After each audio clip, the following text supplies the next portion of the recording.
साथियों, Marco Rubio ने संकेत दिया है कि अमेरिका ईरान युद्ध को लेकर आज बड़ा ऐलान हो सकता है। यानी कई हफ्तों से चल रहा तनाव अब खत्म होने की तरफ बढ़ता दिख रहा है। लेकिन अब ईरान ने भी बड़ा बयान देकर उम्मीद जगा दी है। ईरान की तरफ से कहा गया है कि शांति समझौता लगभग तैयार है, लेकिन अभी भी 2-3 अहम मुद्दों पर बातचीत बाकी है। यानी सीज फायर की उम्मीद तो मजबूत हुई है, लेकिन खतरा अभी पूरी तरह टला नहीं है। और इसी बीच पाकिस्तान से आई खबर ने दहशत फैला दी। बलूचिस्तान में भीषण धमाका। पाकिस्तान के बलूचिस्तान में विस्फोटकों से भरी कार ट्रेन से टकरा गई। इस भीषण धमाके में 24 लोगों की मौत की खबर सामने आ रही है। पूरा इलाका दहल उठा और सुरक्षा एजेंसियां हाई अलर्ट पर पहुंच गई हैं। लेकिन अब अफ्रीका से आई खबर ने स्वास्थ्य एजेंसियों की चिंता बढ़ा दी है। Democratic Republic of the Congo में एबोला का प्रकोप तेजी से बढ़ रहा है। स्थिति इतनी खराब बताई जा रही है कि उड़ानें रोकी जा रही हैं, मेडिकल सप्लाई कम पड़ रही है। यानी दुनिया एक बार फिर बड़े स्वास्थ्य संकट की आशंका से डरने लगी है। लेकिन अब भारत की राजनीति में बड़ा आरोप प्रत्यारोप, देशद्रोही वाले आरोप पर हरभजन का पलटवार। पूर्व क्रिकेटर और नेता हरभजन सिंह ने अपने ऊपर लगे आरोपों पर जवाब देते हुए आम आदमी पार्टी पर बड़ा हमला बोला। उन्होंने आरोप लगाया कि राज्यसभा सीटें बेची गई। यानी अब यह विवाद राजनीतिक तूफान बनता जा रहा है। लेकिन अब बात आपकी जेब की, क्योंकि महंगाई लगातार वार कर रही है। पेट्रोल डीजल के दाम लगातार बढ़ रहे हैं और इसका असर अब हर चीज पर दिख रहा है। बस किराया, ऑटो, दूध, सब्जियां, यहां तक कि रैपिडो जैसी सेवाएं भी महंगी। यानी महंगाई अब सीधे आम आदमी की रोजमर्रा की जिंदगी पर हमला कर रही है। लेकिन सरकार अब रोजगार और विकास के बड़े दावे कर रही है। नरेंद्र मोदी सरकार ने 51,000 युवाओं को नौकरी के लेटर दिए हैं। साथ ही 100 नए इंडस्ट्रियल पार्क बनाने की योजना भी सामने आई है। सरकार का दावा, इससे आने वाले समय में रोजगार के बड़े अवसर पैदा होंगे। और अब हाईकोर्ट का एक अहम फैसला जो हर परिवार के लिए जानना जरूरी है। हाईकोर्ट ने कहा, अगर किसी महिला की मृत्यु हो जाए और पति या बच्चे ना हो तो संपत्ति किसे मिलेगी? यह इस बात पर निर्भर करेगा कि वह संपत्ति महिला को कहां से मिली थी। यानी हर केस में नियम अलग हो सकते हैं। लेकिन अब मौसम ने लोगों की मुश्किलें बढ़ा दी हैं। देश भर में भीषण गर्मी, कई राज्यों में तापमान 45 से 47 डिग्री तक पहुंच गया है। तेलंगाना में गर्मी के कारण लोगों की मौत तक हो गई। हालांकि मौसम विभाग ने उम्मीद जताई है कि कुछ राज्यों में जल्द बारिश और आंधी राहत ला सकती है। और अब युवाओं के लिए नौकरी और शिक्षा से जुड़ी बड़ी खबर, कई राज्यों में सरकारी नौकरियों की भर्ती निकली है। वहीं अपएससी जैसी परीक्षाओं में अब फेस स्कैनिंग से एंट्री होगी। यानी नकल रोकने के लिए टेक्नोलॉजी का इस्तेमाल बढ़ाया जा रहा है। और दिल्ली में छात्रों के लिए नया विकल्प 10वीं के बाद भी कर सकेंगे। बी टेक दिल्ली में नई योजना लाई गई है। अब छात्र 10वीं के बाद भी बी टेक जैसे टेक्निकल कोर्स में जा सकेंगे।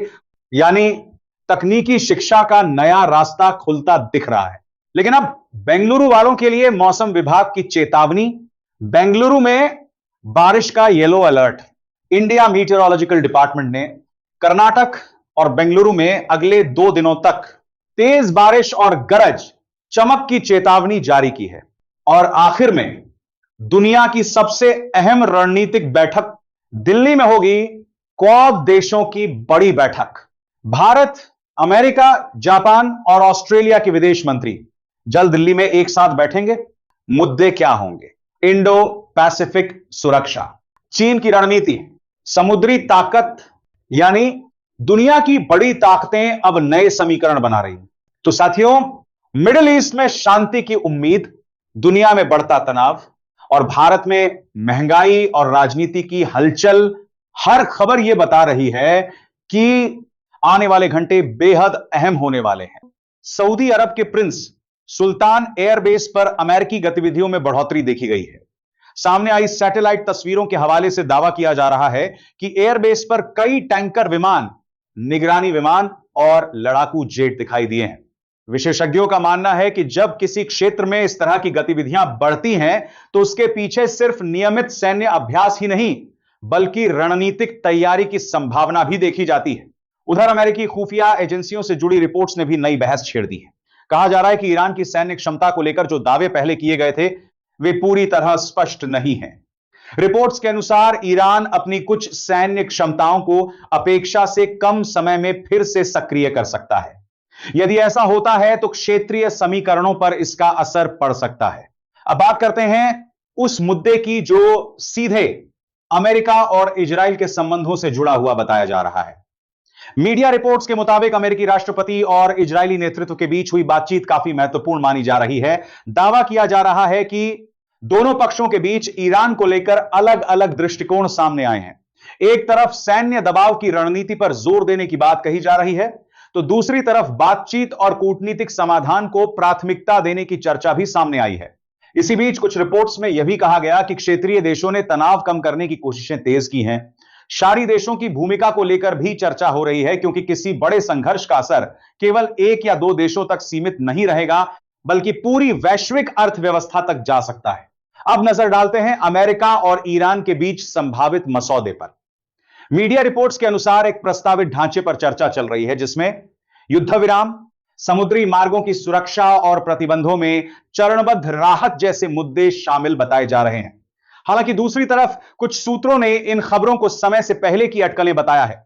विशेषज्ञों का कहना है कि यदि इस क्षेत्र में किसी भी प्रकार की अस्थिरता बढ़ती है तो उसका सीधा असर सिर्फ मिडिल ईस्ट तक सीमित नहीं रहेगा बल्कि एशिया, यूरोप और दुनिया के कई बड़े देशों की अर्थव्यवस्था पर भी पड़ सकता है। यही कारण है कि जब भी हॉर्मोज से जुड़ी कोई गतिविधि सामने आती है दुनिया भर की निगाहें उसी पर टिक जाती हैं। इसी बीच कुछ रिपोर्ट्स में यह दावा किया गया कि समुद्री क्षेत्र में कई जहाजों की आवाजाही प्रभावित हुई है। हालांकि इन दावों को लेकर अलग अलग जानकारियां सामने आ रही हैं। कुछ रिपोर्ट्स इसे अस्थायी स्थिति बता रही हैं जबकि कुछ विश्लेषकों का मानना है कि यह आने वाले समय में बड़ी रणनीतिक चुनौती का संकेत भी हो सकता है। अब बात उस घटना की जिसने अचानक कई नए सवाल खड़े कर दिए। कुछ मीडिया रिपोर्ट्स के हवाले से दावा किया गया कि एक ऑयल टैंकर से जुड़ी घटना सामने आई है। सामने आए वीडियो और तस्वीरों को लेकर कई तरह की चर्चाएं चल रही हैं। हालांकि इन दावों की स्वतंत्र पुष्टि को लेकर अलग अलग बातें सामने आई हैं। लेकिन इतना जरूर कहा जा रहा है कि यदि समुद्री सुरक्षा से जुड़े हालात बिगड़ते हैं तो इसका असर अंतरराष्ट्रीय तेल बाजार पर भी देखने को मिल सकता है। और यही वजह है कि ऊर्जा बाजार से जुड़े विशेषज्ञ लगातार स्थिति पर नजर बनाए हुए हैं क्योंकि दुनिया की बड़ी अर्थव्यवस्थाएं ऊर्जा आपूर्ति के मामले में मिडिल ईस्ट पर काफी हद तक निर्भर रहती हैं।